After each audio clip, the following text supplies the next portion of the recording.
vamos a ver algo de los huesos, de algunos ligamentos que también encontramos en los huesos que hemos venido viendo pues, en estas últimas sesiones.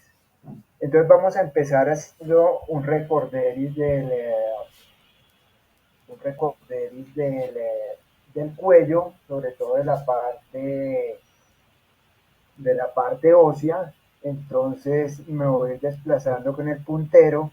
Entonces lo que tenemos allá más o menos donde está el número 8 en la parte superior, ahí encontraríamos el hueso occipital, ¿no? Ese hueso occipital tiene su parte caudal unos cóndilos que se van a articular con las superficies articulares del atlas. Y hablamos de esta articulación como la articulación atlanto-occipital, que es la articulación que le permite a la cabeza los movimientos de flexión y extensión.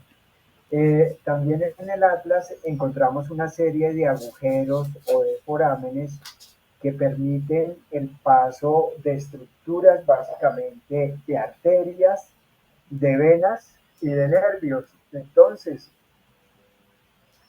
aquí con el número 11 encontramos un agujerito que es el agujero transverso.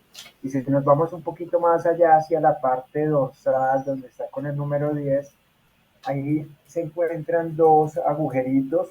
Uno es el agujero alar, que mira como hacia la parte lateral del hueso, y el otro corresponde al agujero intervertebral.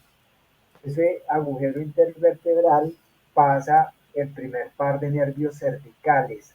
O sea que la médula espinal, que sale por el agujero magno del occipital y que va por todo el canal vertebral, empieza a emitir unos nervios. Esos nervios salen de a pares, uno para el lado derecho y otro sale para el lado izquierdo.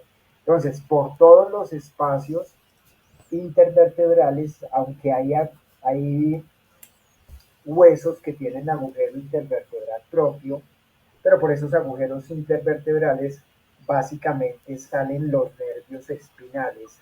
¿Qué es un nervio espinal? Pues un nervio espinal es el que se origina de la médula espinal. Entonces, básicamente los nervios tienen dos orígenes, o se originan del encéfalo, de lo que está dentro de la cavidad craneana, que es el encéfalo, y hablamos de nervios craneales, o se originan de la médula espinal, como la tiene varias porciones, hablamos de una porción cervical, la que tenemos ahí en la imagen, la porción torácica, que luego se ve también en la imagen, luego tenemos una porción lumbar, una porción sacra, y encontramos las vértebras caudales también en los animales que van a formar la cola.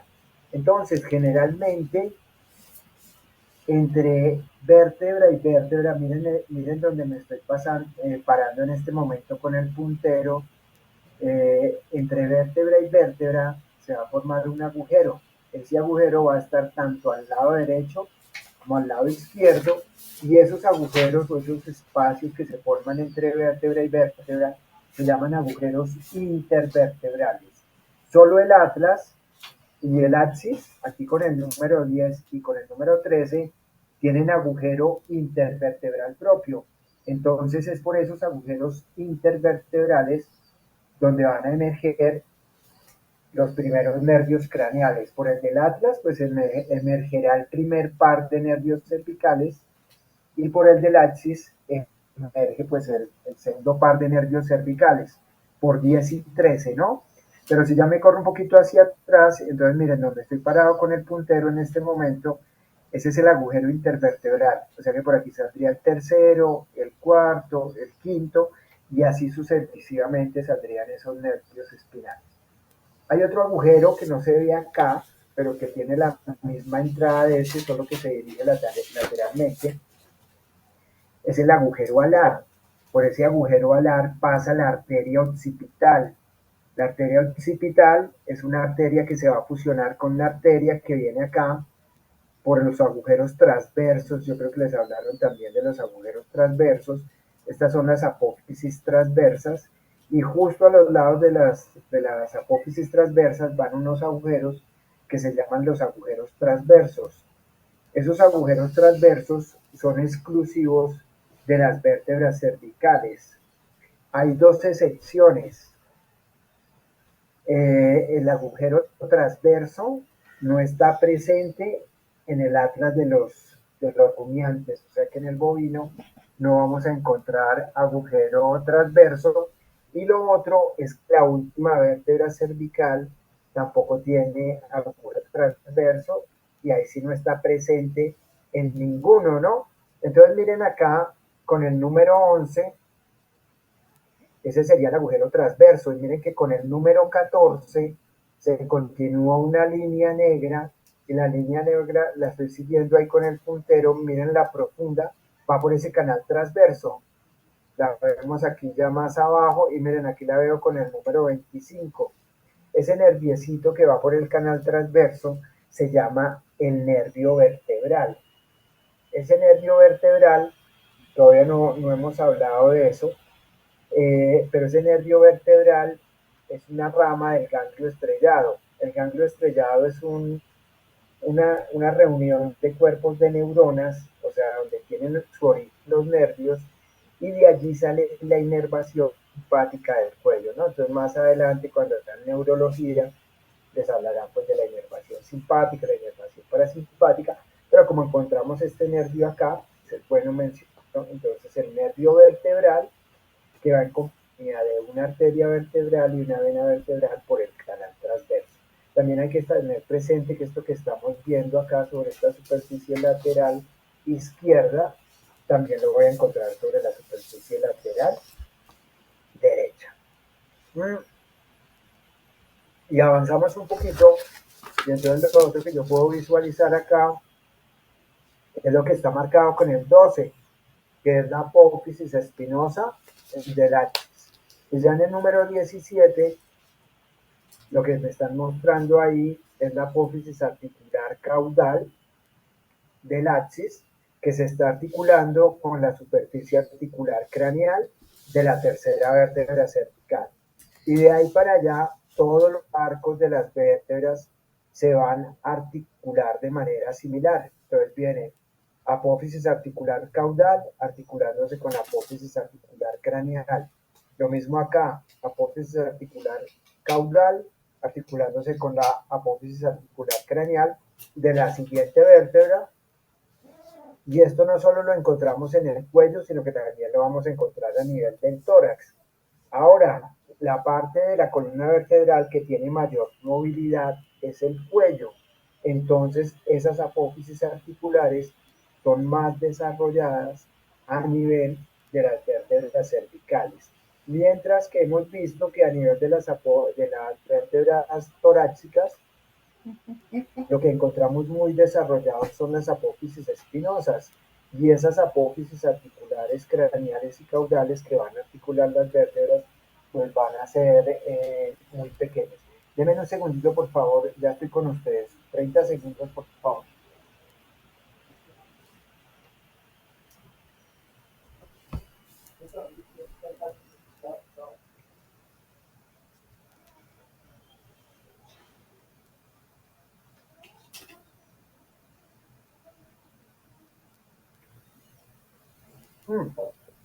Entonces, en esos resúmenes que ustedes han estado haciendo, entonces, las superficies articulares que hay entre vértebra y vértebra hay que diferenciar dos cosas. Una, que es que se van articulando los arcos aquí arriba, ¿sí?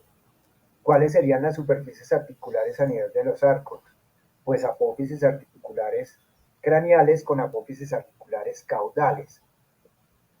Pero si yo me vengo al cuerpo de la vértebra, que el cuerpo de la vértebra es este que viene acá en la parte ventral, de pronto aquí en las vértebras torácicas se puede ver un poquito mejor, entonces ahí ya no se están articulando apófisis articulares craneales y caudales, sino lo que se está articulando es cuerpo con cuerpo, ¿no? Y lo mismo pasa aquí a nivel de las vértebras cervicales, se va articulando cuerpo con cuerpo, y ustedes ya saben que ahí lo que se interpone es un disco de fibrocartílago, esa línea media entre los cuerpos de las vértebras. El tipo de articulación que hay ahí es una anfiartrosis, ¿no? O sea, tiene movimiento, pero tiene un movimiento limitado. Mientras que a nivel de los arcos, a nivel de las apófisis articulares, craneales y caudales, pues ahí sí vamos a encontrar un movimiento de deslizamiento entre esas apófisis y ahí tendríamos que hablar de diartrosis. Bueno, y miren, aprovechemos esta imagen también para mirar lo que se muestra aquí con el número 23, que corresponde a las articulaciones costo-vertebrales. Y en esas articulaciones costovertebrales, pues por lo que yo pude ver, esa es una de las articulaciones que la tienen clara. Entonces, eso es una diartrosis. Y si uno pregunta cuáles son las superficies articulares de la articulación costovertebral, pues la costilla, recuerden que tiene cabeza y tiene tubérculo. Entonces, esto que va aquí adelante corresponde a la cabeza y lo que viene aquí en la parte caudal corresponde al tubérculo. La cabeza se articula pues con la parte más craneal, que hay una fosita craneal, una fosita transversa y en la parte posterior está la caudal. Entonces la cabeza lo que hace es articularse con la apófisis o con la fosita, perdón, no con la apófisis, sino con la fosita caudal y con la fosita craneal de la siguiente vértebra. Y el tubérculo lo va a hacer con la fosita transversa. Y yo les pregunto, ¿qué tipo de articulación hay ahí? ¿Cómo se clasifica esa articulación? ¿Quién me contesta qué tipo de articulación encuentro ahí?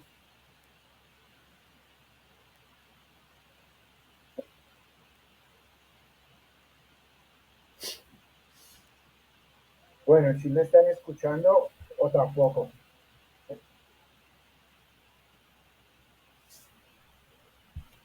Sí, profe, sí, señor.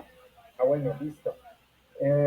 Entonces, estamos hablando de la articulación costovertebral y les estoy preguntando que qué tipo de articulación es esa. Y cuando pregunto tipo de articulación, pues recuerden que estoy preguntando si es una diartrosis, si es una... Profe, yo creería que es una sinartrosis. ¿Esa articulación tiene movimiento o no? No, el No, del esternón. no, pero no estamos en el esternón, estamos es acá, entre la costilla y... Ah, anfiatrosis, profe, con No, movimiento limitado. no, ahí hay movimiento. Y si hay movimiento, es una diartrosis. ¿Dónde es el movimiento limitado? Acá, entre este cuerpo de esta vértebra, el cuerpo de esta vértebra que viene una línea negra, esa sí sería una anfiartrosis, donde hay movimiento limitado. Pero en la articulación costovertebral hay superficies articulares, hay movimiento, es un movimiento de deslizamiento, claro, no lo podemos comparar con el de un miembro torácico, una cadera, una rodilla, un hombro, ¿no? No va a ser así de amplio, pero hay movimiento, entonces eso es una diartrosis. ¿Dónde están las anfiartrosis? Acá, entre los cuerpos de las vértebras, que es donde encontramos un disco de fibrocartílago. Bueno, dudas, preguntas hasta ahí.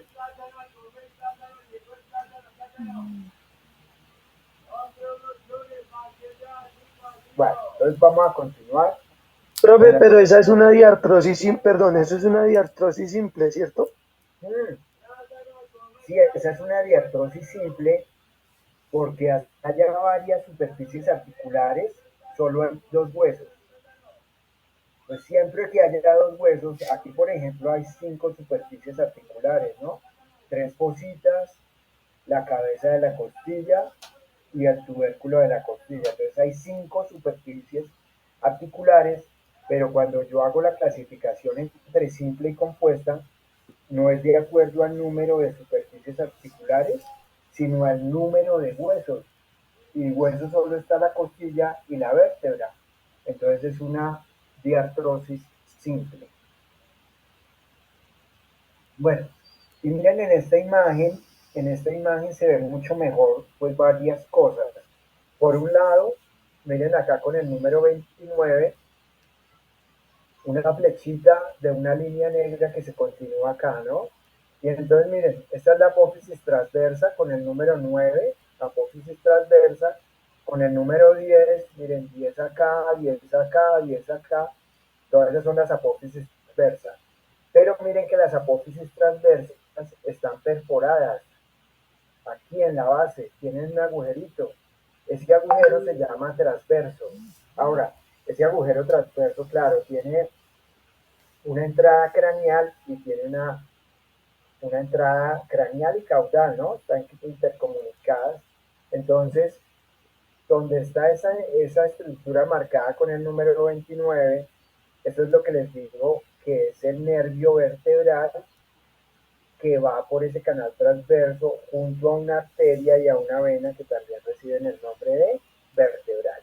Y miren que acá en esta imagen, donde me estoy deslizando acá con el puntero, estoy entre los cuerpos de las vértebras. Cuerpo de la vértebra, acá cuerpo con cuerpo se están articulando, cuerpo con cuerpo acá, el cuerpo con el cuerpo, lo mismo acá, ¿no? Ahí es donde vendrían los discos de fibrocartílago, ese que dijimos que tiene un núcleo pulposo, un disco fibroso, que lo vimos varias veces allá en la presentación en el salón. Esos discos de fibrocartílago, hemos dicho que tienen mucha agua y lo que hacen es amortiguar, ¿no? Comprimirse, pero tienen esa capacidad de estirarse y de comprimirse y actúan como pequeños colchones de agua y al expandirse es que generan un movimiento limitado, ¿no? O sea, que es entre los cuerpos de las vértebras que vamos a encontrar las articulaciones de tipo anfiartrosis. Tienen movimiento, pero no es un movimiento real. Para que haya un movimiento real se tienen que encontrar las apófisis articulares craneales y caudales. En el caso de las vértebras, aquí sí hay un movimiento real, ¿no? Mientras que acá es un movimiento muy limitado. Bueno, y ustedes ya saben que todo esto que viene aquí son apófisis espinosas, las que dan al lado apófisis transversa, a transversas, y miren los rebordes que se ven acá como con el número 18. Bueno, es ahí como donde está más evidente, pero todas las vértebras llevan un reborde en su parte ventral, como este que se ve acá muy notorio. Esa se conoce como la apófisis ventral o la apófisis semal. Y algo que yo trataba ayer como de darle un poquito de énfasis era que, claro, ¿para qué me sirven las apófisis articulares craneales y caudales? Pues para que se unan las vértebras entre sí y se pueda generar movimiento entre ellas. Pero entonces, ¿para qué me sirven las apófisis espinosas? ¿Para qué me sirven las apófisis transversas? Las apófisis semales.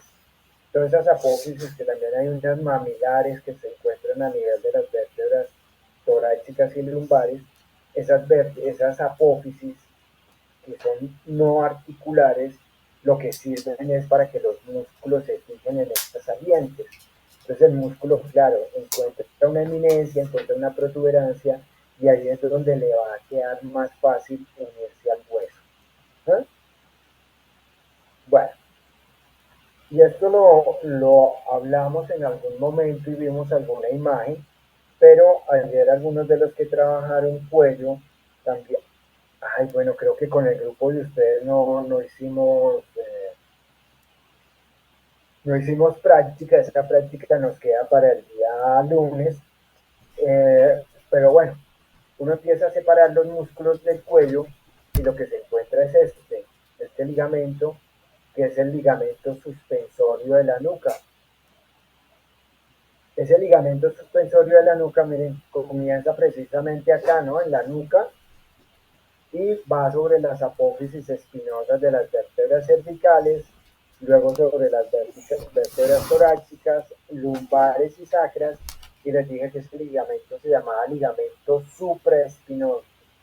Supraespinoso.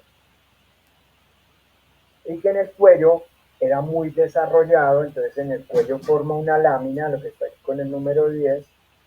Entonces en el cuello no hablo de ligamento supraespinoso, aunque es el mismo, pero en el cuello generalmente se le da el nombre de funículo de la nuca o ligamento suspensorio de la nuca. Y dijimos que ese ligamento suspensorio de la nuca se encargaba de sostener el peso de la cabeza sin que hubiera gasto muscular. Miren aquí en el número, aquí está el número 1 en el atlas y aquí está el número 11. Ahí encuentro el tubérculo dorsal del atlas y está pasando ahí la porción funicular del ligamento suspensorio de la nuca. Ahí se interpone una pequeña bolsa, que es una bolsa sinovial, y ven que a nivel de la cruz también hay otra bolsa sinovial de la cruz, y encima del axis también deberían haber puesto otra bolsa ahí, son bolsas sinoviales, ¿no? Y les dije ayer que cuando se presenta brucelosis en equinos va a haber inflamación de esas bolsas sinoviales, lo que se conoce como talpa o testera. Mientras que en las vacas, que era lo que se producía, alguien que me diga ahí que se produce cuando se presenta brucelosis en vacas.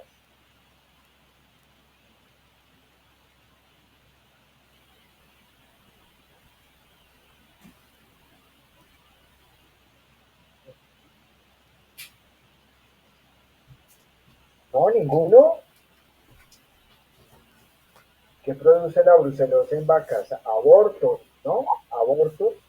Mientras que en el caballo produce la inflamación de esas bolsas sinoviales que acabamos de mencionar. Bueno, y aquí encontramos ya algunos de los músculos superficiales que vamos a ver en la clase del lunes. Entonces, aquí se ha retirado de la piel, principalmente del cuello, algo del tórax y de la zona del antebrazo y del brazo.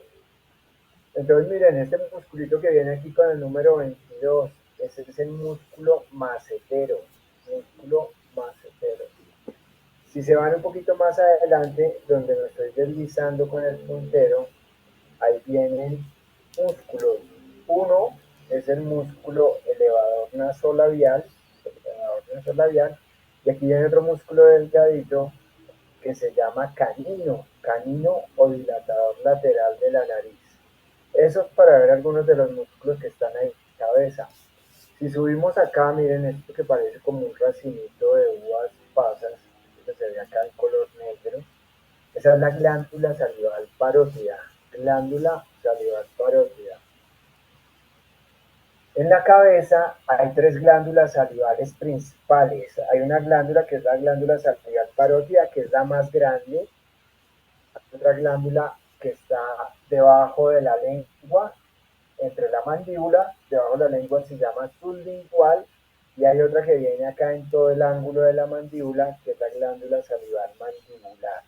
Todas esas secreciones de saliva van a la boca por medio de conductos. Entonces, de una vez, ya que hablamos de glándula salival, ¿alguien sabe qué es una glándula? ¿Cómo podemos definir glándula? ¿Qué es una glándula?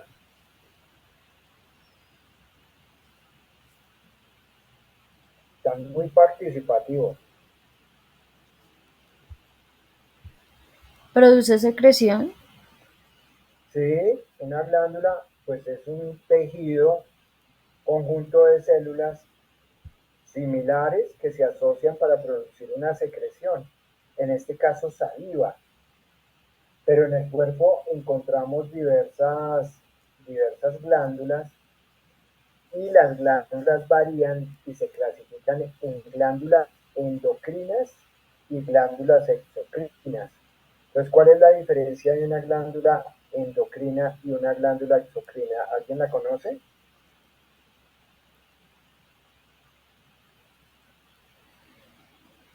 Fue que asumo pues que las glándulas endocrinas son las que secretan como hormonas, ¿no? Es la Sí, parte hormonal del cuerpo. sí, Y muy las bien. exocrinas, no sé, como la saliva, el sudor, ¿será? Exactamente. Muy bien, Erika. Entonces, hay glándulas exocrinas que producen una secreción que va a un sitio diferente a el sistema circulatorio, o sea, va a la boca, va al exterior, va al intestino, va a la uretra, a donde sea, ¿sí? pero no al torrente sanguíneo. Mientras que las glándulas endocrinas producen hormonas y las hormonas son vertidas al torrente sanguíneo. Entonces uno se puede preguntar, bueno, ¿y qué es una hormona? Entonces, una hormona es una secreción química que eh, va a producir alguna acción en algún órgano. ¿Sí? Entonces, por ejemplo, ejemplos de hormonas.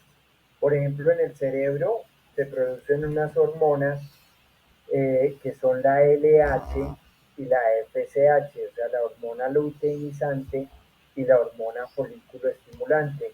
Esas hormonas en la hembra actúan sobre los ovarios y son las que programan pues la ovulación en las mujeres cada 30 días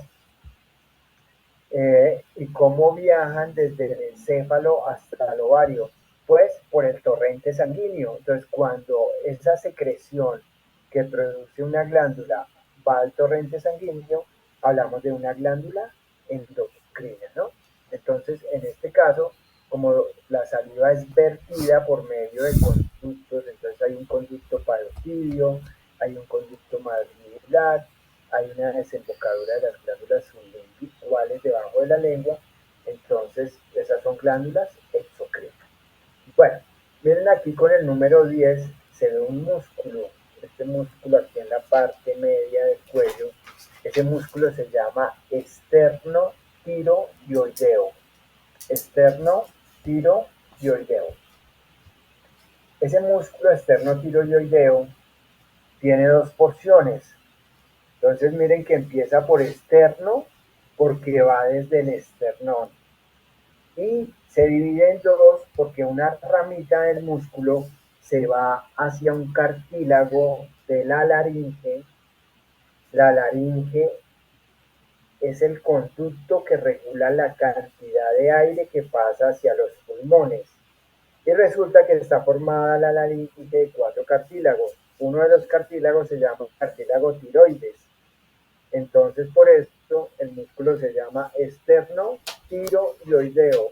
Una porción se llama esternotiroidea, va al cartílago de la tiroides, y la otra se llama esternoioidea. Esternoioidea. Entonces, en la base del cerebro y desde la base del cerebro hasta la raíz de la lengua se extiende un hueso que se llama yoides. Hueso yoides está en la raíz de la lengua y se dirige hacia atrás. Entonces, en ese huesito, pues se va a articular la porción esternoidoidea de este músculo externo tiroideo.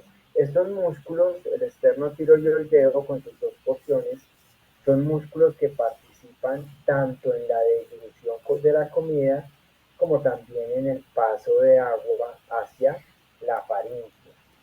Y la faringe con F, faringe, es el inicio del esófago. Y el esófago pues es el conducto que lleva el alimento desde la boca hasta el estómago. Bueno, el otro músculo que viene aquí con el número 2, ese músculo se llama esternocefálico. Desde el esternón cefálico hasta la cabeza, él se inserta caudalmente a la mandíbula, aquí en el borde de la mandíbula, en el borde caudal de la mandíbula, que también se conoce como el ángulo de la mandíbula, este músculo esternocefálico llega a insertarse allá. Es un músculo bien grande, muy notorio. En el equino es solo una porción, o sea, un vientre, pues, un vientre a la derecha, un vientre a la izquierda. Vamos a ver más adelante en algunas imágenes que en el bovino ese músculo se divide en dos, se bifurca en dos porciones, mientras que en el equino solo tiene una porción esternocefálica. Miren este músculo con el número 1. Ese músculo, miren, muy extenso, brachiocefálico, miren, desde la parte superior de la cabeza, una fosa que hay por acá que se llama la fosa temporal, desciende el tendón del músculo, este blanco que viene acá, luego vienen las fibras musculares muy anchas, y va a insertarse a nivel del esternón. Músculo brachiocefálico se llama cleidocervical. Entonces, repito, uno, músculo brachiocefálico tiene una porción craneal, que es la porción cleidomastoidea, y tiene una porción caudal, que es la cleidocervical. En el bovino, esa porción cleidocervical cambia de nombre y se llama cleido-occipital. Bueno, lo que viene aquí con el número 4 y con el número 3, que tiene como una forma triangular, parece como la aleta caudal de un pez, esos son los trapecios. Entonces, con el número 4 está el trapecio torácico, con el número 3 está el trapecio cervical. Lo que vemos acá con el número 20 puede ser ya parte de ese ligamento suspensorio de la nuca que va sobre la parte dorsal, ventral a lo que sería la crin, si tuviéramos pues el animal completo. Aquí con el número 5 viene un músculo que se llama el músculo esplenio, y bajamos acá y con el 6 ya encuentro acá tres tabiques acá que pasan como de forma longitudinal, ¿no? Dirigiéndose hacia atrás. Este músculo se llama serrato ventral. Músculo serrato ventral. Por acá estará el supraespinoso. Por acá está el infraespinoso. Acá estará la espina de la escápula. Y el músculo que tenemos acá con el número 11, ese es el músculo gran dorsal o dorsal ancho. Gran dorsal o dorsal ancho. Y si bajo un poquito, ya aquí a la superficie del brazo, pues aquí profundamente, voy a encontrar el húmero, encuentro esto que está con el 12 y con el 13, que ya forman el músculo tríceps braquial. El tríceps braquial tiene una cabeza, que es una cabeza lateral, tiene una cabeza acá con el 12, que es la cabeza larga, y tiene una cabeza medial que se encuentra profunda, ¿no? Hay que quitar el brazo para poder ver la cabeza medial porque apunta hacia el interior de la pierna. Miren aquí con el número 14, uno de los músculos pectorales.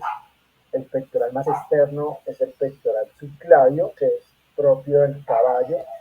O sea, en todos los animales hay tres músculos pectorales, pero en el caballo hay uno adicional, que es el pectoral subclavio, que es exclusivo de esa especie. Pero el caballo tiene 4 pectorales y aquí estamos viendo el 14, que precisamente es ese músculo que se denomina pectoral subclavio.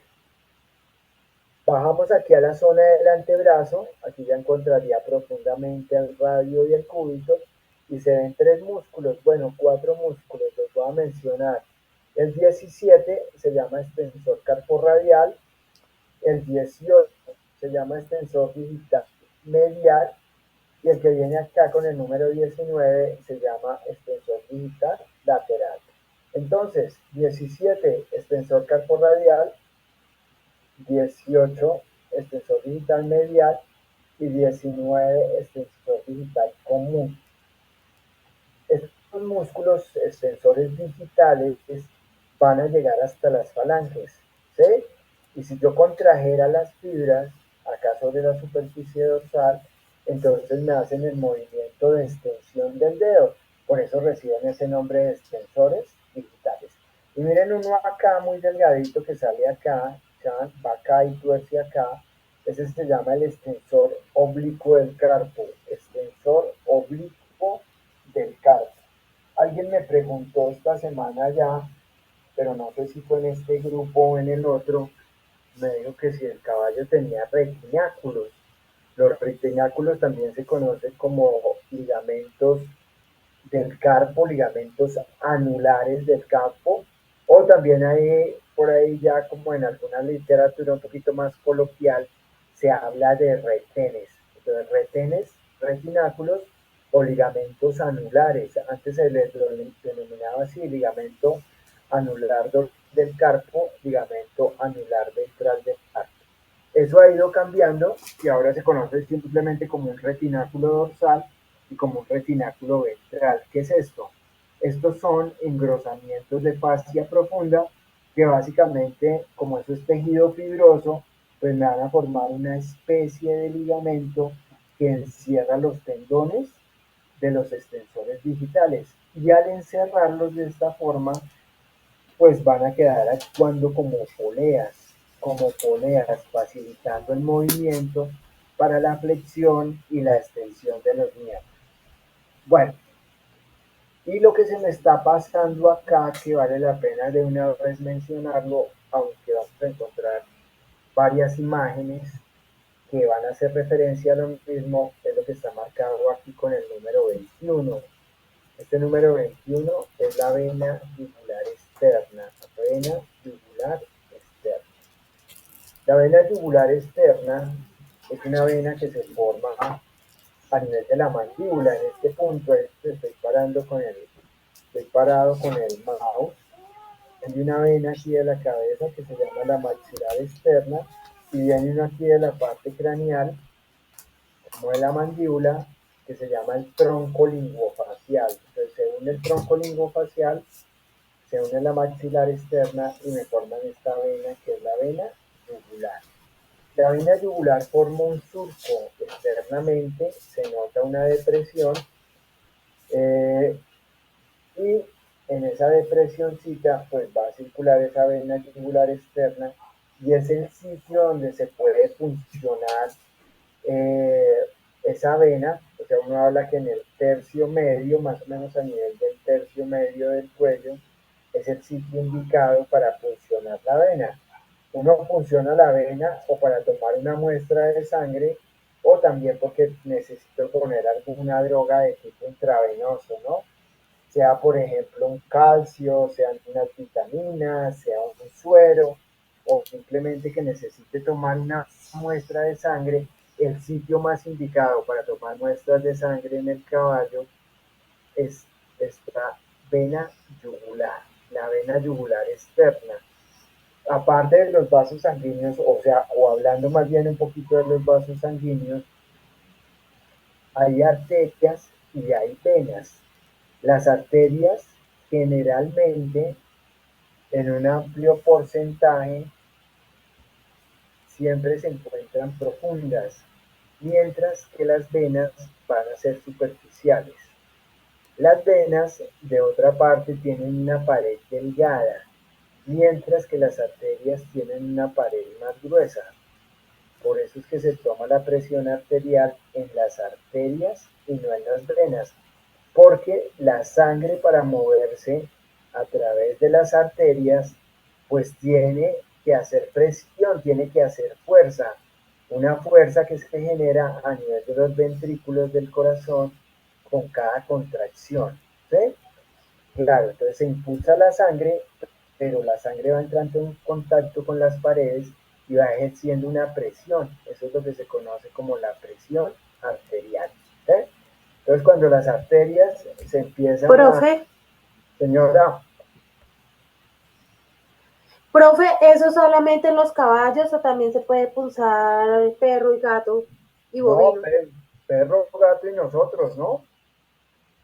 Pero, bueno, Profe, tú me preguntas por la vena, sí, bueno, esa yo no estaba utiliza preguntando eso, pero mi pregunta es similar. Digamos que esa punción que se le hace en la vena, la que tú estás diciendo, eh, ¿hay otra o es la única, digamos, donde uno pueda tener no, acceso al no. caballo? Primero que todo, va una vena al lado derecho y va una vena al lado izquierdo, ¿no? Ok, Pero en caballos, la vena de predilección en caballos y en vacas es la vena yugular externa, ¿sí?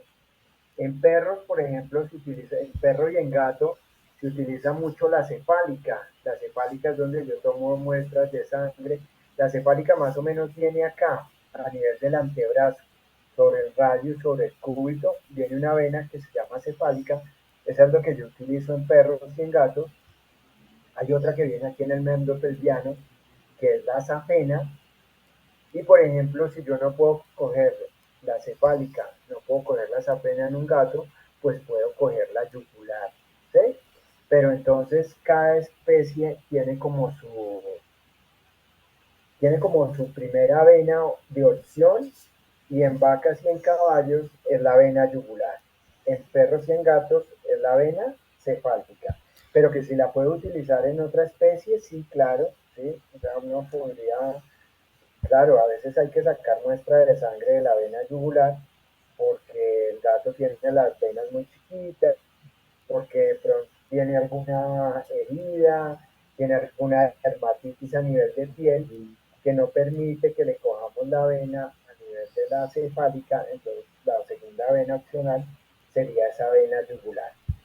Profe, yo vi pues sí, un video en algún momento que le estaban sacando sangre, o no sé si era sangre o que le estaban inyectando algo por la lengua debajo. Que Bueno, lo que pasa es que mira que la lengua es muy vascularizada, ¿no? La lengua tiene muchas terminaciones de venas y de arterias. Entonces, una maniobra de emergencia es que, por ejemplo, si a mí me entra un perro en shock, el shock es que se me baja la frecuencia respiratoria, se me baja la frecuencia eh, cardíaca, se me baja la temperatura, entonces el animal está entrando en un shock que si yo no lo resuelvo de manera rápida, pues se me puede morir el animal, ¿no? Entonces hay ciertas drogas que pueden producir eso, un perro de pronto que haya consumido algo tóxico, o simplemente alguna enfermedad o algo nervioso también, como por ejemplo las convulsiones, me pueden llevar a un shock. Entonces, hay veces que la primera opción que tiene uno es la lengua, y la lengua actúa como tiene tantas terminaciones vasculares, es como si uno estuviera poniendo la droga en la arteria, ¿sí? O en la vena. Como es muy vascularizada, entonces se va a absorber muy rápidamente el medicamento. Pero no es un sitio común, pues que tú digas, ay, en la lengua. No, es una maniobra de emergencia. Entonces, cuando, Profe, disculpe, señor, el Resupran normalmente se puede utilizar sublingual cuando están saliendo de parto y eso, pero se podría utilizar, digamos, en algún momento en una emergencia como la que está indicando, o ya después de cierta edad no funciona, o pues miren, lo que pasa es que se utiliza la lengua cuando el animal se me va a morir, ¿sí? Entonces yo estoy operando un animal y se me bajó la saturación de oxígeno. La saturación de oxígeno, si el perro está está entubado, tiene una sonda endotraqueal, pues un perro de esos tiene una saturación de oxígeno del 98%, a veces del 100%, o sea, está oxigenando súper bien, la frecuencia cardíaca está por encima de 120. Eso es lo que me está diciendo el monitor, y yo estoy fresco, ¿sí? Pero en un momento se me puede bajar la saturación de oxígeno, y entonces la saturación de oxígeno se pone en 50. Entonces ya está saturando mal. Después de que un animal sutura por debajo del 85%, pues yo ya tengo que estar muy atento porque ya tiene dificultad respiratoria. Pero si se me baja del 50, pues ahí ya me toca como preocuparme. Y si al lado de eso la frecuencia cardíaca también se me baja, la frecuencia cardíaca en un perro en reposo es de 120. Claro, depende también del tamaño del perro, entran varias cosas, la edad, todo ese cuento. Pero supongamos que en promedio es de 120, y ya yo encuentro una frecuencia cardíaca de 40, saturación de oxígeno, entonces ese perro se me está yendo en la cirugía. Entonces, si yo no tengo en ese momento canalizada la vena, porque si la tengo canalizada, pues yo mando eso y de una vez eso me llegó al corazón en 5 segundos, ¿sí? Y entonces, pues yo pongo una droga que le aumente frecuencia cardíaca, que le aumente frecuencia respiratoria, como por ejemplo una atropina, una adrenalina, y eso ahí mismo responde y se me va a normalizar los niveles. Pero si yo no lo tengo canalizado, que uno siempre, chicos, debe tener el animal canalizado, o sea, uno meterse a hacer cirugía sin canalizar el animal, pues ahí ya va perdiendo uno el año, ¿sí? Pero uno de médico veterinario tiene que ponerle un suerito, tiene que canalizar la vena, tiene que tener un venoclisis, por el venoclisis yo meto anestésicos, meto drogas, meto todo lo que quiera y tengo una vía de acceso al animal, ¿sí? Ahora, hay gente que dice, no, pero el perro está bien, es un perro joven, saludable, no sé qué vaina, pongámosle la anestesia intramuscular, lo importante es que quede dormido y se deje operar. Eso pasa, ¿sí? Y hay veces que no se puede coger la vena. Yo recomiendo que si uno no le puede coger la vena a un animal, no lo opere. Esa es mi opinión, ¿sí? Si yo no le puedo coger la vena a un animal por ende o otro motivo, yo digo, pues opérelo el otro día, opérelo mañana, opérelo en 2 días. Pero operarlo sin líquido, pues como les digo, va uno perdiendo el año porque la vida es esa. Pero supongamos que por X, por Y motivo, por lo que sea, yo no tengo esa vía en la vena. Entonces, ¿cuál es mi maniobra que puedo utilizar? Utilizar la lengua. Pero utilizo la lengua para llegar al torrente sanguíneo lo más rápido posible. No es igual que cuando uno tiene la vena canalizada, porque es que la vena canalizada es una autopista al corazón, ¿sí? Y a todos los órganos del cuerpo. En cambio, la lengua me cumple esa función, pero pues se me tarda un poquito más, ¿no? Entonces, la lengua no es un sitio para medicar generalmente, pero cuando yo estoy en una maniobra de emergencia, sí la puedo utilizar sin ningún problema. Profe, Ya que yo, ay, profe, o venga, le sea meto un que, calcio con la lengua, no, no, no, no, eso no, no, profe, o porque son sea pequeñas que la cantidades. lengua tarda un poco más en absorber, digamos, el medicamento que la vena. O sea, la vena es más rápida, solo que en la lengua es como más de emergencia por lo que tú dices, pero va a tener mayor absorción la vena que la lengua. Claro, claro, exactamente. Y que yo en la avena puedo mandar grandes cantidades, ¿sí? Entonces yo por una avena puedo mandar, por decir algo a chorro, 200 centímetros de suero y los paso en 5 minutos. En la lengua puedo meter 5 centímetros y ya la lengua empieza a inflamarse, a edematizarse, ya no absorbe. Claro, si lo que yo necesito mandar es 1 centímetro de atropina para que reaccione el corazón, la parte también de respiratoria, ahí sí lo mando por la vena. ¿Listo? Bueno, Bueno, profe. Y bueno, no, mejor, bueno, voy a hacer una pregunta. Yo sé que se sale del tema, pero ¿qué diferencia hay que se saque una muestra de una vena a una muestra de una arteria? O sea, dan el mismo resultado, pues es sangre, ¿no? sí, sí. Lo que pasa es que sacar una muestra de una arteria es un camello, ¿sí? Pero hay veces que hay que hacerlo, sobre todo cuando quiere uno medir gases. Lo indicado y los exámenes de laboratorio se hacen con sangre venosa y todos los estándares que hay para medir leucocitos, para medir hormonas, para medir enzimas, todo está estandarizado por sangre venosa.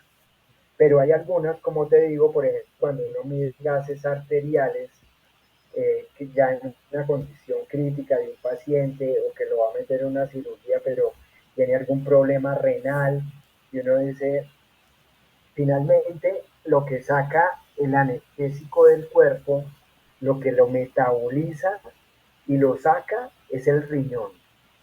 El hígado también ayuda a metabolizar todos esos anestésicos y claro, también los ayuda a sacar, pero el camello fuerte de sacar los anestésicos del cuerpo son del riñón, ¿sí?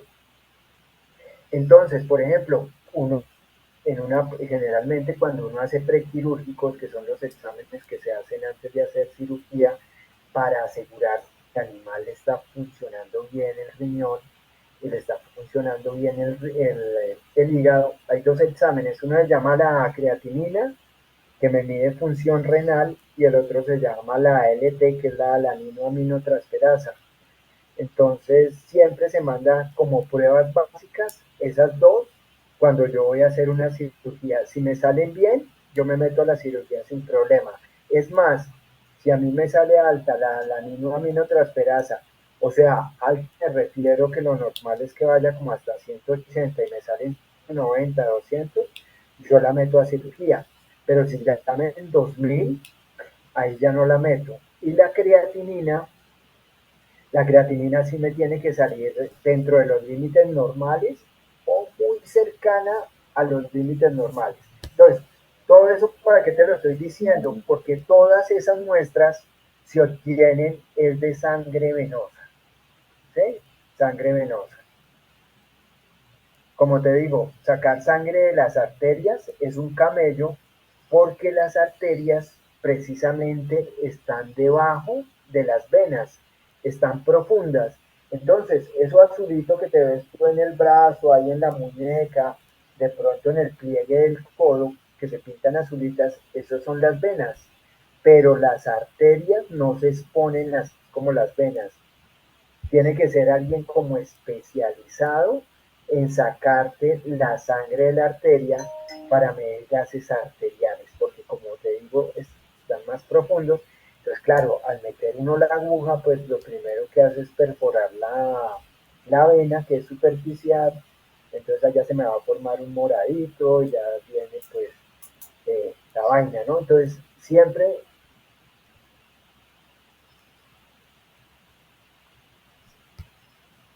se saca de las venas. Muchas gracias. Profe, o sea que la vena de la que estabas hablando ahorita de... ¿Aló? ¿La vena yugular? Sí, profe, la que estaba, de la que se Bueno, coge el caballo, sí. esa es una vena, ¿sí? No es arteria. No, es vena, la vena yugular. Ok. Debajo de ella y más profundo está la arteria carótida común, ¿sí? Entonces, primero, las venas tienen un sentido centrípeto, van de la periferia hacia el centro. ¿Qué hay en el centro? El corazón. Entonces, la sangre desoxigenada, que es la sangre que se está recogiendo de los órganos, esa sangre se llama desoxigenada y esa sangre fluye por las venas. Hay un par de secciones, pero a nivel de la circulación fetal y a nivel del corazón, ¿no? A nivel del corazón cambian ahí la que lleva la sangre desoxigenada en la arteria pulmonar, por ejemplo. Pero bueno, eso es un caso específico, pero generalmente las venas llevan sangre desoxigenada, sea la yugular, sea la cefálica, sea la safena, sea la que sea, sangre desoxigenada. Y profundamente en el cuello va una arteria ya profunda que ojalá lo pudiéramos ver en las piezas, casi 2 centímetros más profunda, rodeada de tejido, va la arteria carótida. La arteria carótida ya no tiene un sentido centrípeto, sino tiene un sentido centrífugo, o sea, hacia la periferia. Es la arteria que le lleva sangre a la cabeza, al encéfalo, ¿sí? A todas las estructuras de la cara, el ojo, la nariz, el oído. Bueno, esa es la arteria que lleva sangre para allá. Y coger esa arteria, pues, pucha, yo nunca la he cogido. Bueno, nunca, ni siquiera nunca he intentado cogerla. Yo creo que si alguien la coge por accidente, ¿sí? Bueno, entonces las arterias tienen un sentido del centro del corazón hacia la periferia, y ellas lo que hacen es llevar sangre oxigenada a los tejidos. ¿Qué hacen los tejidos? Las células consumen oxígeno, porque las células respiran, ¿no? Necesitan oxígeno. Entonces consumen el oxígeno para cumplir con su metabolismo, o sea, con su función, y producen dióxido de carbono. Ese dióxido de carbono pasa a las venas, ¿sí? Y eso es lo que va hacia el corazón para que el corazón luego lo mande al pulmón y en el pulmón se oxigene. Ese es un tema que se llama sistema cardiovascular, donde habla uno de circulación mayor, circulación menor, un tema bien bonito, a mí me parece como bien interesante y le explica ahí uno como cositas, pero bueno, ahí vamos hablando de todo un poquito. Y si tienen alguna pregunta, no duden en hacérmela, que yo pienso que todo eso pues va complementando un poquito como ese proceso de aprendizaje. Bueno, entonces, ¿qué estamos viendo ahí, Profe, que vean una pregunta. señor? Y entonces, lo que entiendo es que, digamos, por la lengua, los medicamentos actúan un poco más rápido que si fuera, digamos, vía intramuscular, pero tampoco actúa tan rápido como si fuera vía intravenosa. Exactamente, sí. Ah, ok. Era esa, esa pregunta. Ah, listo. Bueno, porque es que miren, uno pone una droga intravenosa entre una vena y la droga a los 10 segundos ya le está haciendo un efecto, ¿sí? Entonces, yo pongo un anestésico intravenoso y a los 10 segundos, perro ya está perdiendo la conciencia. 10 segundos, hay veces es menos, ¿sí? Yo pongo una droga intramuscular y con una droga intramuscular me toca esperar 15, 20 minutos para que me produzca el mismo efecto. ¿Sí? Si yo la pongo sublingual, pues como les digo, son drogas en pequeñas cantidades, 1 centímetro, dos, bueno, si fuera un caballo, pues la lengua del caballo es más grande y claro, las dosis en caballos son mucho más grandes que las que se manejan en el perro, porque las dosis de los medicamentos se manejan por kilo de peso, ¿no? Pero generalmente, por ejemplo, también las drogas de los animales grandes viene a una concentración más alta. Por ejemplo, hay un anestésico que se llama el silaxine. Y la silaxina, que también se conoce como el rompún, pues por ejemplo uno en perros la usa al 2%. Si ya uno la usa en caballo o en toros, la usa uno al 10%. Entonces viene mucho más concentrada. Pero las dosis van por kilo de peso. Entonces, la lengua cuando la utilizo, cuando se me va a morir el paciente, básicamente cuando yo estoy en cirugía y tengo el paciente ahí, pum, aplico la droga, claro, tengo que aplicarle la droga en la lengua. ¿A cuánto tiempo puede reaccionar?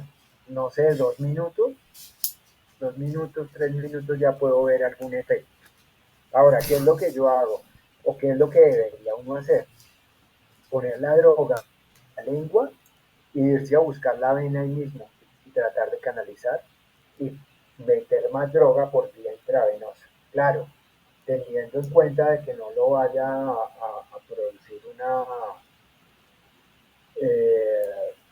de que no le vaya a poner mucha droga, porque entonces me puede pasar el efecto contrario, ¿no? Si yo lo sobremedico y yo quería que el corazón le latiera un poquito más rápido, pero lo sobremedico, yo ya sé, ya le metí tanto por la lengua, le puedo meter otro poquito acá, porque de todas maneras eso se demora un poquito más, pero hace efecto, ¿sí? Entonces, por ejemplo, uno hay veces canaliza un perrito, un gato, y uno dice, ahí está canalizado, y le sale sangre, y comprueba uno que está canalizado, pero cuando mete el anestésico se le empieza a infiltrar. ¿Qué quiere decir infiltrar? El catéter no estaba dentro del vaso sanguíneo y entonces está escapando en el anestésico por fuera del vaso sanguíneo, al tejido subcutáneo, al tejido muscular, pero eso tarde o temprano se va a absorber. Entonces, ¿qué es lo que me toca hacer ahí? Pues canalizarle una vena diferente, sea en la otra mano, sea en una de las patas, pero entonces yo ya digo, yo ya le metí tanto, ya le había metido tanto allá, esa va a actuar más despacio, entonces le mando una dosis menos. Bueno, listo. Bueno, todo son músculos que se vean acá. Miren, este musculito con el número 1 es el músculo macetero, ¿no? Es el principal músculo de la masticación, muy desarrollado en carnívoros, ¿no? Que son los que comen, son para carnívoros, son con una dieta alta en proteína, porque la carne pues tiene mucha proteína, ¿sí? Entonces, una de las cosas que van a ver más adelante es que uno mira el tracto digestivo de una vaca o de un caballo y eso es una vaina enorme, enorme, enorme, enorme. Es que más o menos solo el intestino delgado de una vaca, de un caballo, puede medir 20 metros. Y lo mismo, el colon del caballo es un colon extremadamente grande. Por eso es que a los caballos les da cólico, porque tienen un colon muy grande. Y pues al ser muy grande, pues les causa muchos problemas de retención de ingesta, de que las mismas vísceras se pueden enredar entre ellas, formar pólvulos. Bueno, y uno mira el tracto gastrointestinal del perro y el gato, y eso es una vaina chiquitica, ¿sí? O sea, uno mira el del caballo, el perro, y dice que esta vaina tan compleja, da vueltas para acá, una serie de flexuras, de porciones, de no. Entonces, más o menos, el intestino de la vaca y del caballo, el intestino grueso, más o menos forma como unas 10 pliegues, ¿sí? En el perro y en el gato forma 3, forma colon ascendente, colon transverso, colon descendente y se acabó. Entonces, ¿qué pasa? Que el colon de los carnívoros está hecho para que coman carne. Entonces, uno le puede dar de vez en cuando por ahí un pedacito de brócoli al perro, pero esas dietas que yo le doy brócoli y yo le doy manzana y yo le doy papaya y yo le doy no sé qué, el intestino del perro no está hecho para esa vaina. Yo le tengo, miren, yo estuve en un congreso hace poco de gastroenterología y la conclusión a la que llegaron después de echar carreta todo un día, es que lo mejor que le puede dar uno a un perro es un concentrado, ¿sí? Ojalá un concentrado de marca, ¿sí? Un concentrado fino, y el perro no tiene problema. Ahorita la gente se ha metido mucho en el cuento de que es que los perros sufren mucho de cáncer y los perros sufren mucho de falla renal y los perros sufren de problemas cardíacos y toda la culpa se la echan a la comida. Y dicen, no, es que los concentrados son esto y los concentrados son esto. No, o sea, y las dietas bar, yo no sé si alguno de ustedes comercialice las dietas bar, entonces las dietas bar están muy de moda, ¿no? Porque, pero es que le estoy dando carnecita y le estoy dando esto y le dan. Eso también se ha visto que generan una serie de alergias que tampoco son muy buenas. Entonces, finalmente en el Congreso dijeron, miren, lo mejor que puede darle un perro uno es un concentrado hidrolizado. Y el perro ahí obtiene todos los nutrientes. Ya tenerlo a punta de carne y a punta de pechuga, pues hombre, es que ya le sale a uno muy costoso para el bolsillo. Profe, le puedo hacer una pregunta, disculpe. Que el perro coma mejor que uno, pues eso es costoso. Sí, Yair, cuénteme. Profe, una cosa que normalmente siempre habla el cliente es que por el tema de los conservantes y demás, de pronto, pues, para no interrumpirlo mucho, ¿qué puede uno argumentar frente a eso? Porque pues usted manifiesta que los concentrados son ideal para la alimentación y la nutrición, pero digamos que pues eso es conocido comúnmente que un alimento que tenga un gran contenido de conservantes pues tiene efectos secundarios. ¿Cuál es la razón por la que no le puede decir a un propietario este tema es mejor por lo que acaba su merced de manifestar, que lo ideal son concentrados? Bueno, me la puso difícil, pero bueno, a mí me llegan, por ejemplo, también tutores eh, y llega el perro con alergias, ¿no? Con una alergia y con una dermatitis y con un cuento. Y entonces, esos cuentos de la dermatitis, muchas veces uno comienza a aplicar vainas a nivel de piel y finalmente se da cuenta que son problemas hepáticos. Entonces, el hígado es un órgano que se encarga de desintoxicar el cuerpo, de sacar todas las toxinas del cuerpo. Cuando hay muchas toxinas, cuando hay mucho conservante, cuando hay mucha grasa, mucha materia prima barata, también es la verdad, cuando la materia es una materia prima económica, pues eso no es de calidad y no tiene como un control de calidad muy bueno, ¿sí? Entonces generalmente uno lo que hace es que dice, bueno, hagámosle unas pruebas hepáticas, hagámosle unas pruebas hepáticas, unas enzimas, un perfil hepático se llama esa vaina, hacerle un perfil hepático al perro, entonces le miden como 10 enzimas y entonces generalmente pues sale ahí como démosle tal vaina, eso hay una mano de productos como la silamarina, el 52, el Canatox, son productos que depuran el hígado y que hacen que se excreten eso. Y lo otro que uno le dice al cliente, bueno, ya le dio esto para desintoxicarle el hígado, pero si le sigue dando la misma comida, ¿y qué comida le da a usted? No, es que yo le doy de la comida que venden en D1. Y esa comida que venden en D1 es muy barata, se llena el gato, se llena el perro, pero después de un tiempo, esa plata que se ahorró uno en el concentrado, generalmente toca ir y dejársela al veterinario, ¿sí? Porque le toca hospitalizar a uno al perro unos cuantos días, que le pongan suero, que le pongan droga, que lo saquen otra vez comiendo.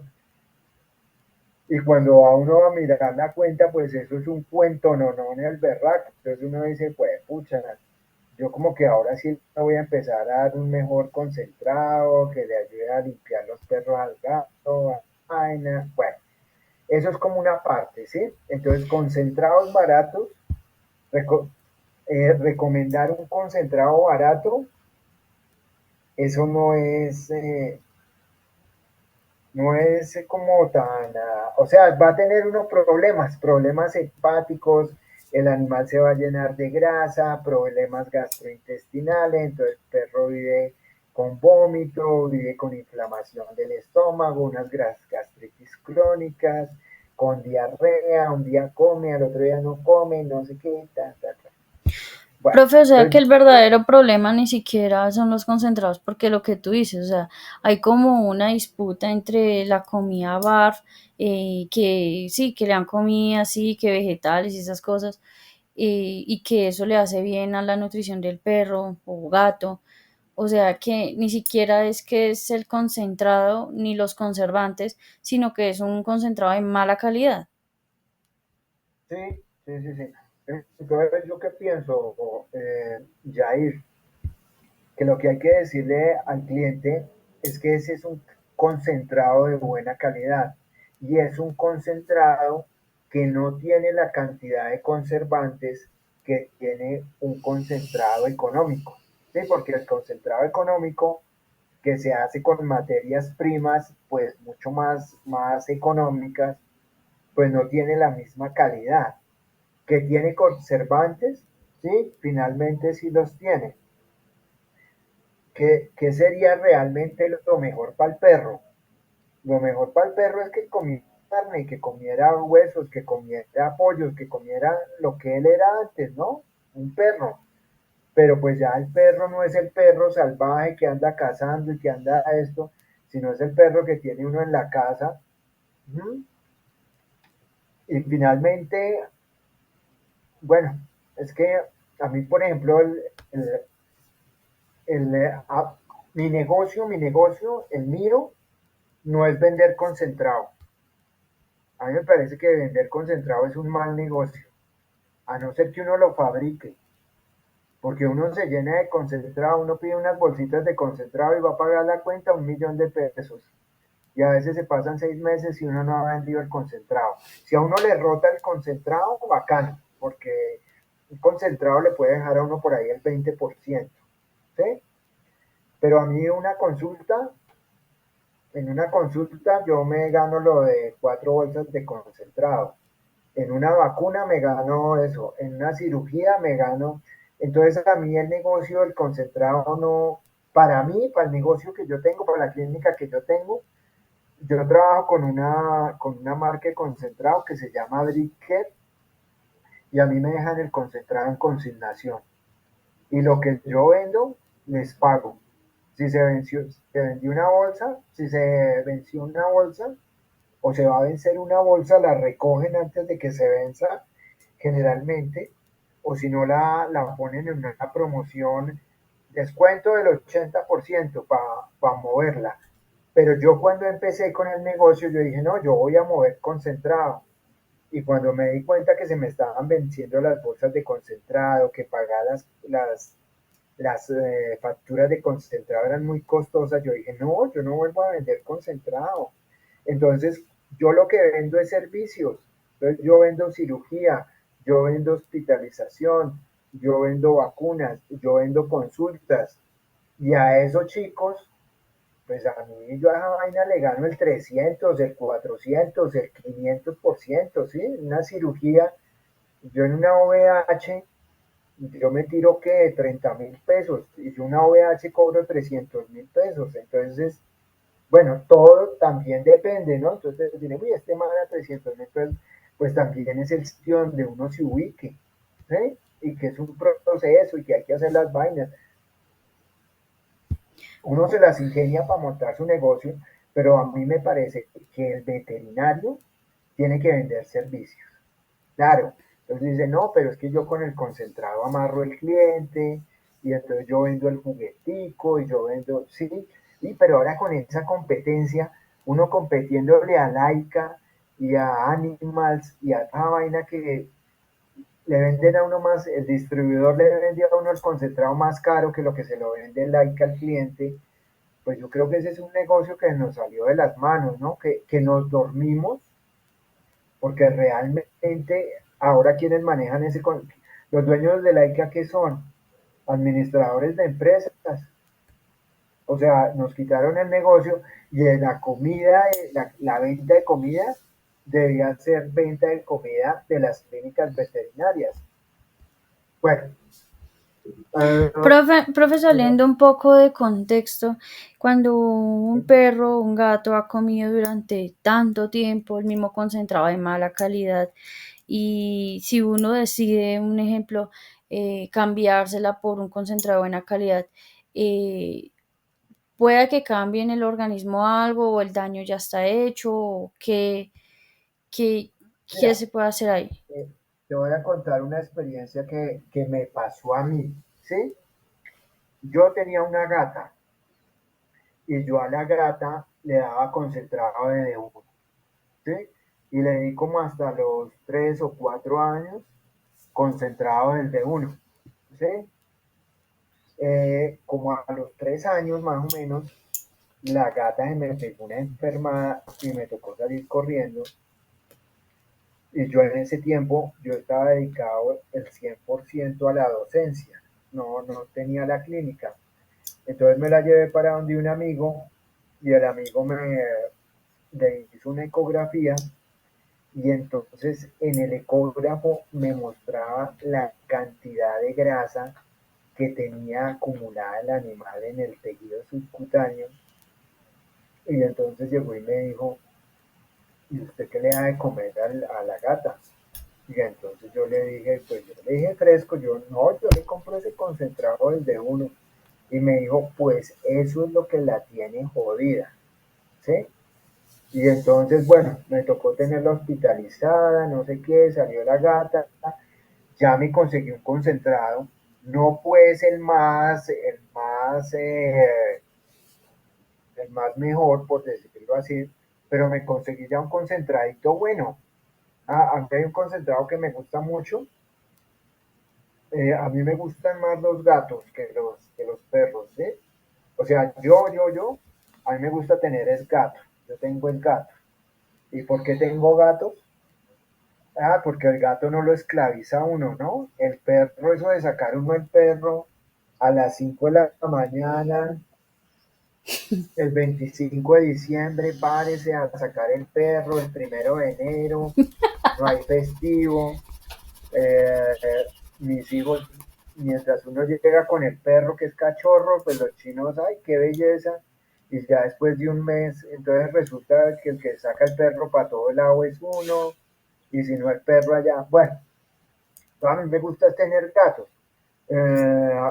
Y yo compro un concentradito que me parece bueno y que no es tan costoso, que se llama Equilibrio. Yo no sé si lo conocen, es un concentrado brasileño, no es como tan, no es como tan, pues, premium, no es el super premium, pero es un concentradito bueno que me aguanta. Entonces yo comencé a darle ya ese concentrado y la gata ya se me arregló y no me volvió a tener problemas gastrointestinales, ni vómitos, ni esa vaina. Entonces esa gata finalmente les cuento que se me murió y se me murió porque me dio un carcinoma vasocelular. Carcinoma vasocelular da sobre todo en gatos que tienen la cara blanca y que se asolean mucho. Entonces uno ve el gato ahí, y al gato hay que echarle, ¿cómo se llama esa vaina? Lo que utiliza uno para el sol. Bloquear. Bloqueador, ¿no? Todos los gatos blancos hay que echarle bloqueador. Pero pues una cosa es decir que hay que echarle bloqueador al gato y otra vaina es vaya y échesela, ¿no? Entonces el gato está mamado el que le eche uno bloqueador.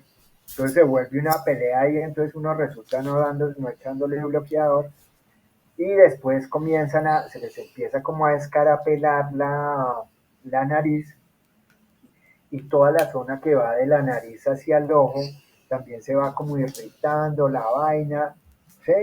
Hasta que un día ya le aparece una vaina ahí horrible y dice, madre, pero ¿a qué horas pasó eso? Eso es un carcinoma vasocelular que también le da a la gente y le da sobre todo a la gente que es muy blanca, ¿no? Y que se expone al sol. Todos esos extranjeros, alemanes y toda esa vaina que se vienen a vivir al trópico, pues los coge el sol y nunca no han estado tan acostumbrados. Carcinoma vasocelular. Bueno, entonces, bueno, los cuentos que me murió la gata porque le hicieron una quimioterapia y yo no la hice porque me la hizo un man que era especialista en quimioterapia. ¿Y qué? Y finalmente la gata no aguantó la cirugía y se murió. Después de eso, pues yo me levanté pues dos gaticos y no sé qué vaina. Y yo ya son gatos, yo ya dije, no, yo no les doy concentrado desde una vez los puse a comer bien, ¿sí? Y los gatos me han salido muy alentaditos, muy bien. Entonces yo sí pienso que cambiar el concentrado, claro, también pues que el paciente no tenga más de, si ya es un perro de 18 años y vuelto nada, pues a ese perro, ese ya no lo arregla nadie, ¿no? Entonces, pero un gato, yo por ejemplo a los 3 años le cambié el concentrado y se me arregló la gatica y yo después fui consciente y me di cuenta que los concentrados económicos sí le dañan mucho la parte gastrointestinal. Y es que si uno quiere que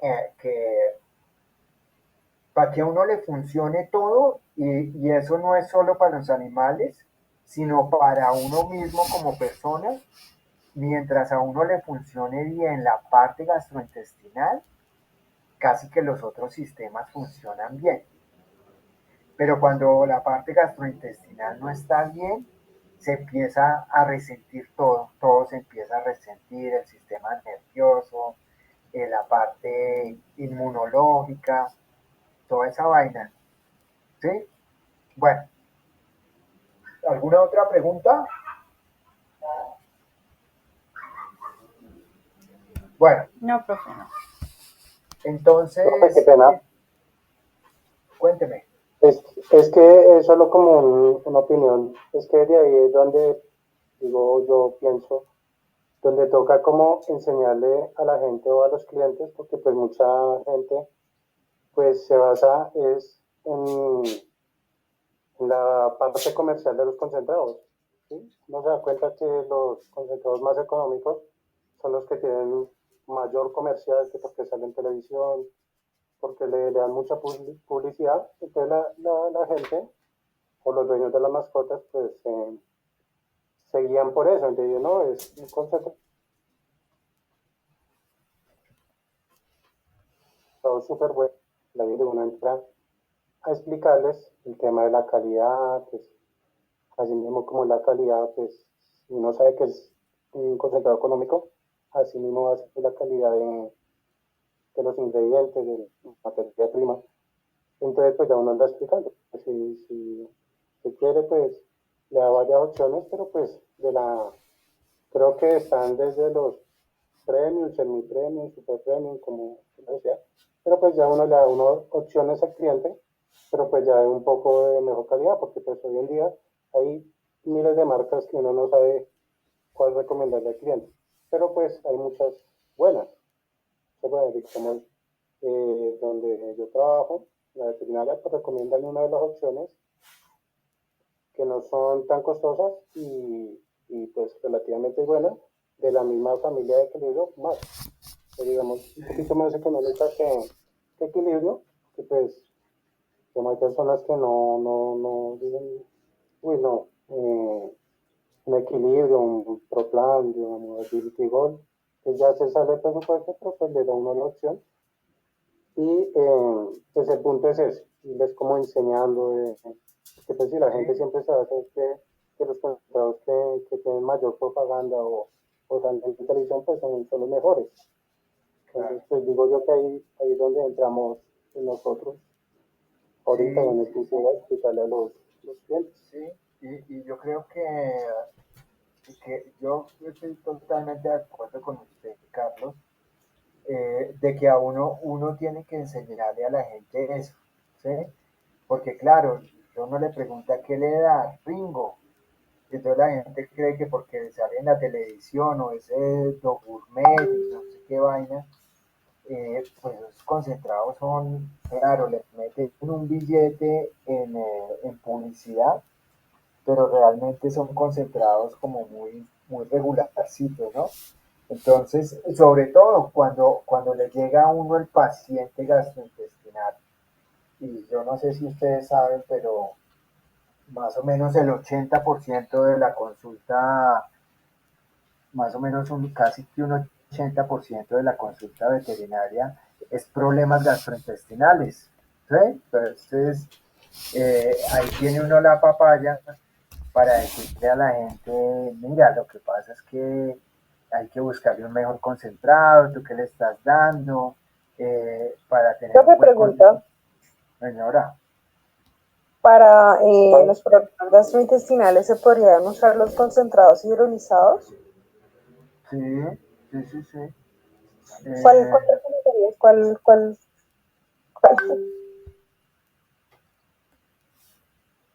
Por ejemplo, yo he tenido mucho perro que viene con problemas gastrointestinales.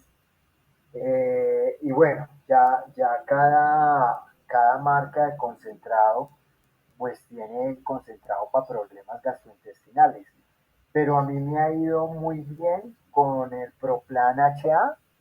El Proplan HA, yo he tenido como perros por ejemplo, esos Bulldog, que el Bulldog es un perro muy complicado, ¿no? El Bulldog eso sufre de todo.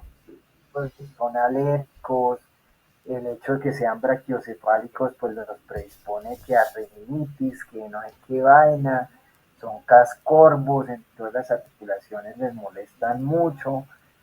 Y he tenido varios pacientes que también como que la parte gastrointestinal les ha molestado mucho.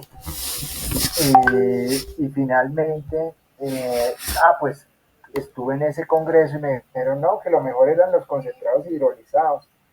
Entonces yo dije, bueno, yo voy a empezar a recomendar el Proplan HA y la verdad que tengo unos cuantos pacientes que vienen a comprarle el concentrado y que ya llevan un buen tiempo dándole ese Proplan HA. Entonces me dicen que les ha funcionado y no lo han cambiado. El Proplan HA es un concentrado costoso, ¿no? Entonces yo digo, si la gente le sigue dando el concentrado con costo, es porque realmente ha funcionado y se les ha arreglado se les ha arreglado como esa parte gastrointestinal. Aparte para la piel también es muy bueno. ¿Cuál? Aparte de que para la piel también sirve mucho. Es Sí, el sí, sí, HA. también los tiene bonitos. Bueno, y ya que no estamos hablando nada de músculos, ni nada de la clase que yo, que íbamos a ver hoy, saben que funciona también muy bien para los problemas gastrointestinales, las bebidas fermentadas. Entonces, bebidas fermentadas como por ejemplo tipo qué, tipo masato. El masato Echar también, cola a los perros, profe. sí. Bueno, yo no sé si ustedes han oído hablar de algo que se llama el kombucha. El kombucha está como de moda, pero está como de moda por allá en Europa y en Estados Unidos. Entonces resulta que el kombucha es un hongo. Y es un hongo, es un disco más o menos de un hongo que uno lo mete en un agua, en una aromática, y le pone un fermento que es el azúcar. Entonces el hongo comienza a consumir el azúcar y él lo que produce es como unos ácidos, se me fue el nombre de la vaina, pero son unos ácidos que produce el hígado, eh, que son buenos, ¿sí? Entonces, por ejemplo, el masato también produce eso. Entonces, por ejemplo, perros que tienen como problemas gastrointestinales y todo eso, esas bebidas Aló, fermentadas, aló. ¿sí me Profe, escuchan?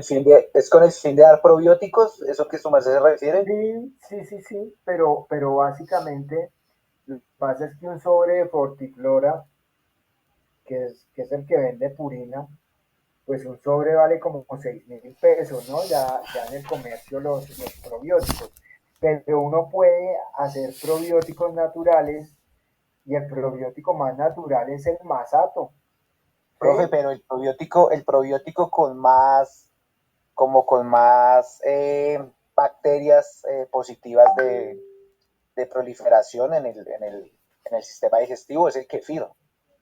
Y el kefir Sí, en sí, forma de sí, bacteria también lo puede sí. hacer uno en la casa. Claro, el kefir, el kombucha, por eso les estoy hablando del kombucha. El kombucha es conseguirse el hongo. Entonces, yo tuve un perro ahí que estaba también fregado eso. Y entonces a mí me habían recomendado el kombucha y el kombucha me lo tomaba era yo, ¿sí? Y esa vaina a mí me pegó una arreglada del estómago, pero buenísima. O sea, yo soy un testigo, pues, de que el kombucha, yo no compraba kombucha a la bebida, ¿no? Porque es que, por ejemplo, uno la va a comprar en un Carulla, venden kombucha y una botellita vale 12.000 pesos y uno hace el kombucha en la casa y no le salen 1.000 pesos, ¿sí? Profe, Hacer disculpe. un litro que le dura a uno 15 días, porque eso no es que tome uno pues basado, sino se toma uno una copita. Pero, pero a mí me arregló mucho la vaina, entonces yo también tenía perros y les decía, mire, llévale este kombucha, no hay que y funciona, ¿no? Esas bebidas fermentadas funcionan para arreglar a la gente que tiene problemas gastrointestinales, por estrés, por no hay qué vaina, colon irritable, todo ese cuento, funciona bien. Bueno, entonces, Profe, señor, una pregunta, su merced dice lo del kombucha, pero digamos que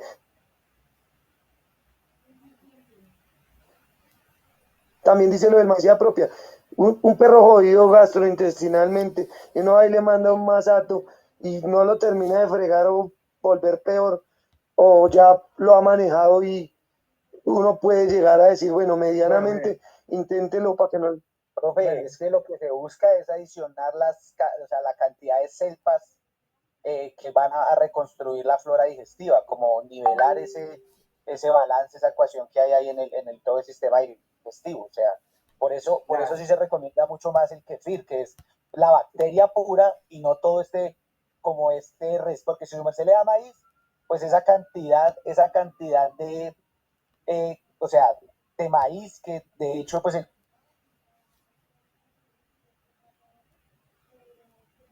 cuerpo del perro esa de absorber los nutrientes desde el maíz. Entonces ahí sí lo puede afectar.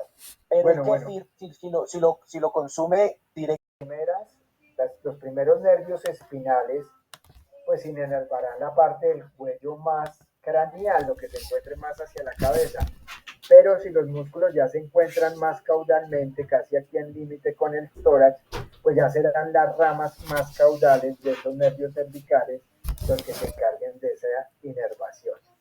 Y los nervios apenas salen, se van a dividir en una rama dorsal, o sea, un nervio sale de la médula espinal por esos agujeros intervertebrales y apenas salen se tienen una rama dorsal que viene acá al torso del caballo y una rama ventral que viene aquí a la parte ventral del caballo.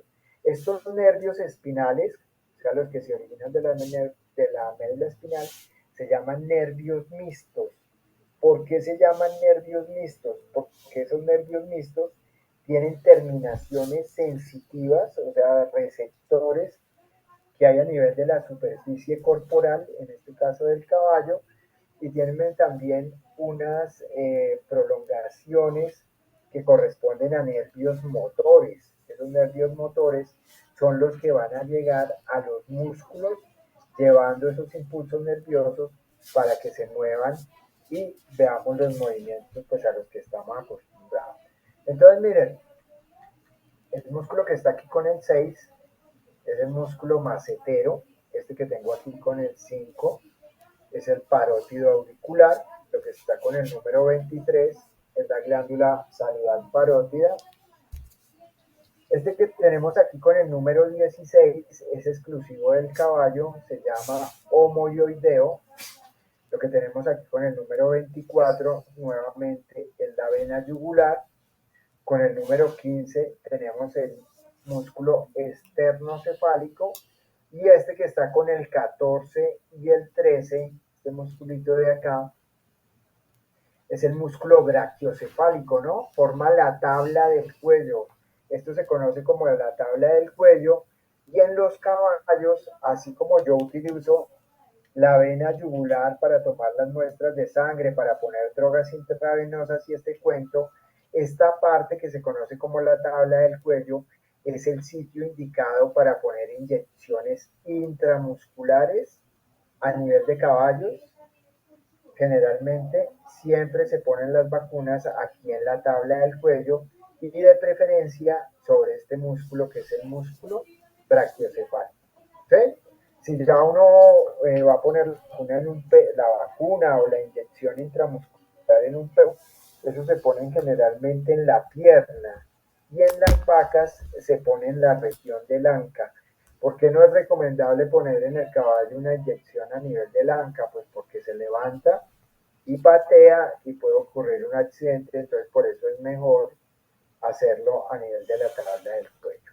El músculo que se ve aquí con el número 8 es el músculo esplenio.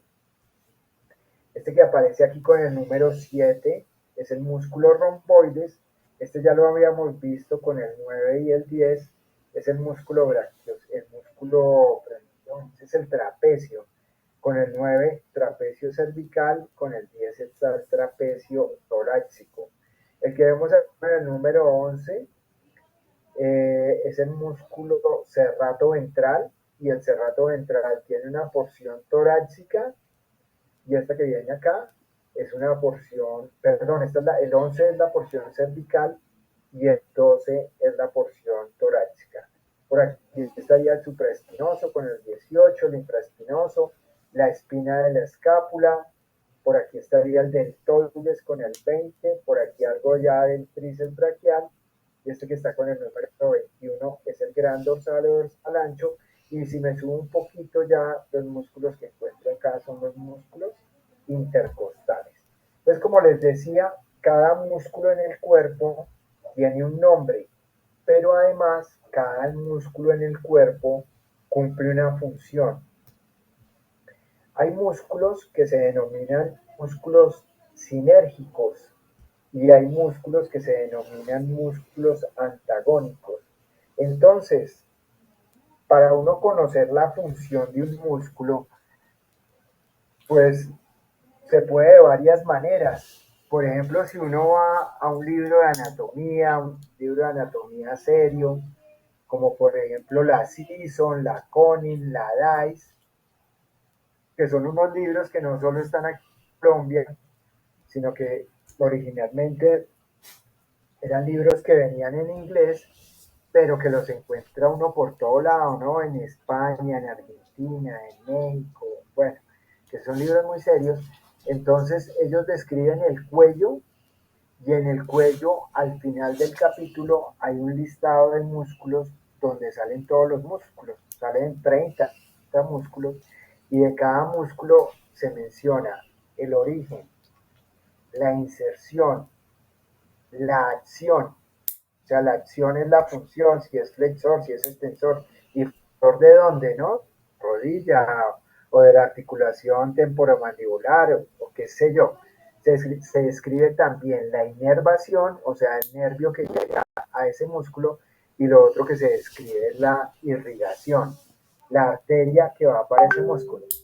Entonces, si le queda a uno complicado aprenderse los 40 nombres de los músculos, imagínense cuándo se va a aprender uno la inervación, la irrigación, la acción. No, pues eso no se lo aprendería uno nunca. Entonces lo más fácil para uno sacar la función de los músculos es mirar la ubicación que tiene el músculo en el cuerpo. Entonces, yo sé que aquí va la columna vertebral. Es más, ya me tomo un sorbito de agua. Bueno, entonces les decía que aquí está el atlas, este es el ala del atlas. O sea que si yo voy bajando un poquito, pues las vértebras cervicales vendrían ahí más o menos en el sentido que va el puntero. Entonces yo ubico los músculos que están en la parte dorsal. Y esos músculos, si yo lo que hago con estas fibras musculares es acortarlas, o sea, contraerlas, pues si yo contraigo acá, ¿qué va a pasar con la cabeza? ¿Se va a flexionar o se va a extender? Si yo flexiono este músculo que está acá, ¿se extiende la cabeza o se flexiona?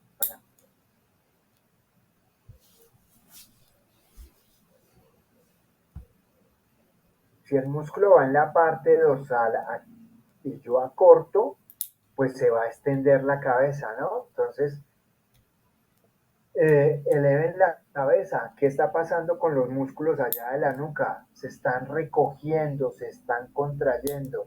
Entonces, todos esos músculos, todo ese paquete de músculos que va en la parte dorsal, pues se convierte en músculos extensores de la cabeza. Ahora, si los músculos están acá, en la parte ventral, pues son músculos flexores. Si yo acorto las fibras, el movimiento es de flexión. Y hablamos de que hay músculos sinérgicos, pues que si solo se contrayeran estas fibras, solo este músculo, aunque se ve que es un músculo muy voluminoso, que está acá, es el esplenio, pero pues él no se contrae solo, de una vez se contrae el romboides, el trapecio cervical le echa una mano, el brachiocefálico, todos participan en esos movimientos. Entonces son músculos sinérgicos, los que vienen acá, que me hacen el movimiento contrario. Si estos dijimos que son extensores, estos van a ser flexores. Entonces ahí hablamos de músculos sinérgicos y músculos antagónicos. Si ya los músculos no están ni en la parte dorsal ni en la parte ventral, sino que los encuentro yo sobre la superficie lateral, pues serán músculos flexores del cuello. Entonces, supongamos que ustedes allá están flexionando la cabeza sobre el lado derecho. Entonces miren que en ese lado derecho los músculos se están recogiendo, están acortando las fibras. Pero, ¿qué están haciendo los que están en el lado opuesto? Se están extendiendo. Entonces lo mismo, son músculos antagónicos. Cuando unos se están extendiendo, los otros se están flexionando. Entonces, lo mejor que puede uno hacer para aprenderse los músculos es ubicar el músculo respecto a las articulaciones, acortar las fibras y deducir cuál es el movimiento que se produce. Entonces miremos este que viene acá. Este es el brachiocefálico. Y entonces yo sé que está la articulación escapulohumeral. Miren aquí la escápula, chon. Por aquí vendría el húmero. Y entonces él viene y se inserta ahí en el esternón y algunas fibras. Este brachiocefálico llega al brazo, ¿no? Braquio, brazo, cefálico, cabeza. Entonces hagan el ejercicio con este. Entonces, recorten estas fibras, contráiganlas. ¿Qué pasará con la articulación escapulohumeral? ¿Se extiende o se contrae? O ni idea.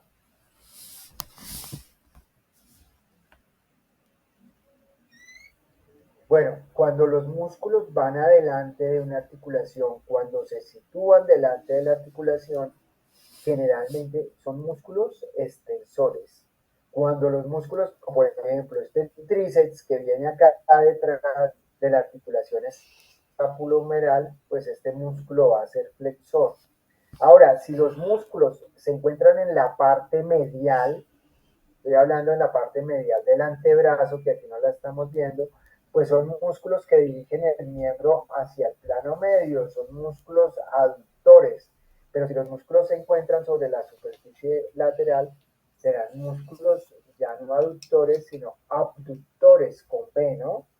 Y de esa manera, pues va sacando uno más o menos las funciones de los músculos sin necesidad, pues, de memorizar cuál es esa función.